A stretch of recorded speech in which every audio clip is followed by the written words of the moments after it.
देखिए, आज हम अपनी मांगों को लेकर आए हैं, जिसमें हमारी पहली मांग है कि गाय को जो है राष्ट्रीय पशु घोषित करें और इसका सम्मान करें, क्योंकि आज जो है तथाकथित गौरक्षक और गौ रक्षा के नाम पर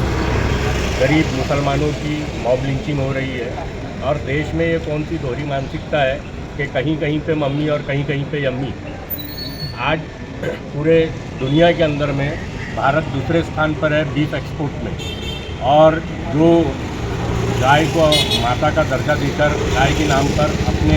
जहरीले स्पीच में देश का माहौल ख़राब करते हैं, और फिर उनके तथाकथित कार्यकर्ता जो एक दल है जो गौ तस्करी में खुद इन्वॉल्व है, ये लोगों से जबरन जो गौ तस्करी करते हैं बेशक गैर कानूनी काम करते हैं, लेकिन उसी का दूसरा पार्ट ये है जो अपने आप को तथाकथित गौ रक्षक बताते हैं, वही उनसे गाय की गाड़ियों को छीनकर खुद तस्करी में इन्वॉल्व है। और आज भारत पूरे वर्ल्ड के अंदर में सेकंड नंबर पर आता है बीफ एक्सपोर्ट के अंदर में। और भारत की सबसे बड़ी पार्टी जो मोदी सरकार की पार्टी है, ये करोड़ों रुपए का चंदा इन्हीं बीफ एक्सपोर्ट कंपनी से लेकर अपनी पार्टी चलाती है। क्यों कोई ऐसा इतने जो दुष्ट लोग हैं जो गौ माता की खून की कमाई से कमाए हुए पैसे से अपनी पार्टी को चला रहे हैं, और देश हित में ये बताते हैं कि हम बहुत गौ रक्षक हैं, लेकिन हमारी यही मांगे है कि अगर देश के अंदर में आप लोगों ने बीफ एक्सपोर्ट बंद नहीं किया तो फिर आप इस कानून को निरस्त करें, जहाँ जहाँ पे गौकशी के लिए पाबंदी है उसको हटाएं, या तो फिर पूरे देश के अंदर में गौ रक्षा के ऊपर कड़क कानून बनाएं, और जो तुम्हारे चेले चपाटे जिनसे तुम्हें चंदा आ रहा है उनके भी काम कारोबार को बंद करें। मैं फयाज शेख, महासचिव माइनॉरिटी डेमोक्रेटिक पार्टी नागपुर से। आज हमने जिला कलेक्टर ऑफिस में आकर के प्रधानमंत्री, मुख्यमंत्री और राष्ट्रपति हमारे इंडिया के और गृह मंत्री, इन सबको एक ज्ञापन सौंपा है, जिसका मुद्दा ये था कि आजकल देश में हमारे जो मॉब लिंचिंग है और एक धर्म विशेष को टारगेट करके जो कत्लेआम हो रहा है, जिसका रीज़न बोला जाता है कि गाय पशु या फिर गाय के स्लॉटर हाउस और या फिर गाय का अवैध आवाजावी।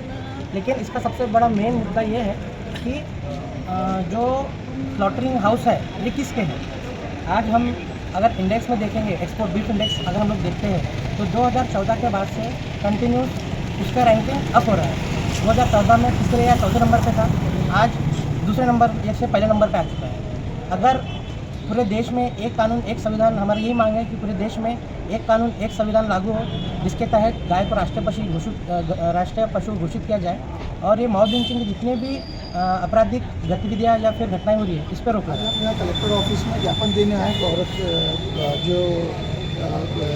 अल्पसंख्यक और दलित और ईसाइयों की जो मॉब लिंचिंग की जा रही है गौ हत्या के नाम पर, उसके खिलाफ हम लोग ज्ञापन देने आए थे,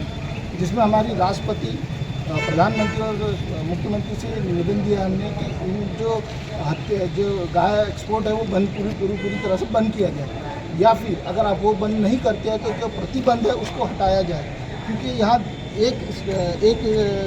देश में दो कानून लागू होते हैं। यही बीजेपी सरकार जब इनका नॉर्थ ईस्ट का इलेक्शन होता है तो कहती है इनके मंत्री कि हम बीफ जो पूर्ण तरीके से कमी नहीं होने देंगे, पूर्ण तरीके से सप्लाई किया जाएगा। वही गोवा में अगर इनकी इलेक्शन होता है तो इनकी सरकार के मंत्री बोलते हैं, तो इनके घोषणा पत्र में ये लिख के देते हैं कि हम बीफ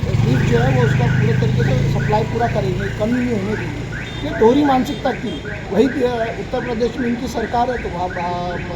गौ हत्या के नाम से लोगों को मारा जा रहा है, लोगों की जान ली जा रही है। तो इस तरह की दोहरी मानसिकता हमें इस देश में अब नहीं चलेंगी। हमारी सरकार से यही मांग है कि